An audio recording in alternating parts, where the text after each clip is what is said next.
और अब खबरें तफसील से। मरकजी हुकूमत की जानिब से सुप्रीम कोर्ट में दायर दरख्वास्त पर बीजेपी लीडर विजय गोयल का कहना है कि अवाम चाहती है कि राम मंदिर का मामला जल्द हल हो, लेकिन कांग्रेस को भी वाज़ेह करना चाहिए कि वो क्या चाहती है। बीजेपी लीडर विजय गोयल से बात की हमारी नुमाइंदा रचना ने। राम मंदिर के निर्माण को लेकर केंद्र सरकार ने सुप्रीम कोर्ट में याचिका दाखिल की है। पूरे मसले पर हमारे साथ बात करने के लिए मौजूद है बीजेपी के वरिष्ठ नेता विजय गोयल।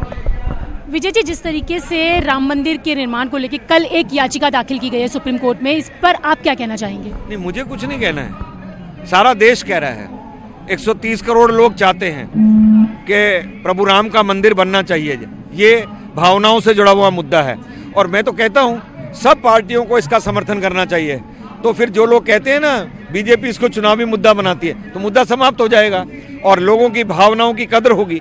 तो मैं समझता हूँ सरकार ने एक कदम ये अच्छा उठाया है कि भी जो अविवादित भूमि है वो जिसकी भूमि है उसको दे दी जाए। जी सर, आपने कहा कि विपक्ष इस तरीके की बातें कर रहा है, लेकिन कांग्रेस फिर वही बात कर रहा है कि राम मंदिर को बनाने की कोशिश की जा रही है चूंकि लोकसभा के चुनाव नजदीक। कांग्रेस सीधी ये बात स्पष्ट करे, मंदिर चाहता है या नहीं चाहता, इधर उधर की बात ना कर, ये बता मंदिर चाहता है या नहीं।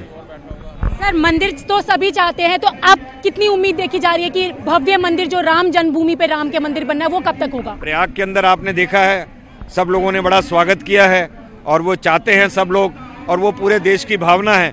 ये देश ने भी देखा है, ये जितने सर्वेज आ रहे हैं उसमें भी आ रहा है कि लोगों की भावना है जाके। और बीजेपी सिर्फ और सिर्फ विकास के मुद्दे को लेकर आगे बढ़ती है, ये ध्यान रखिएगा।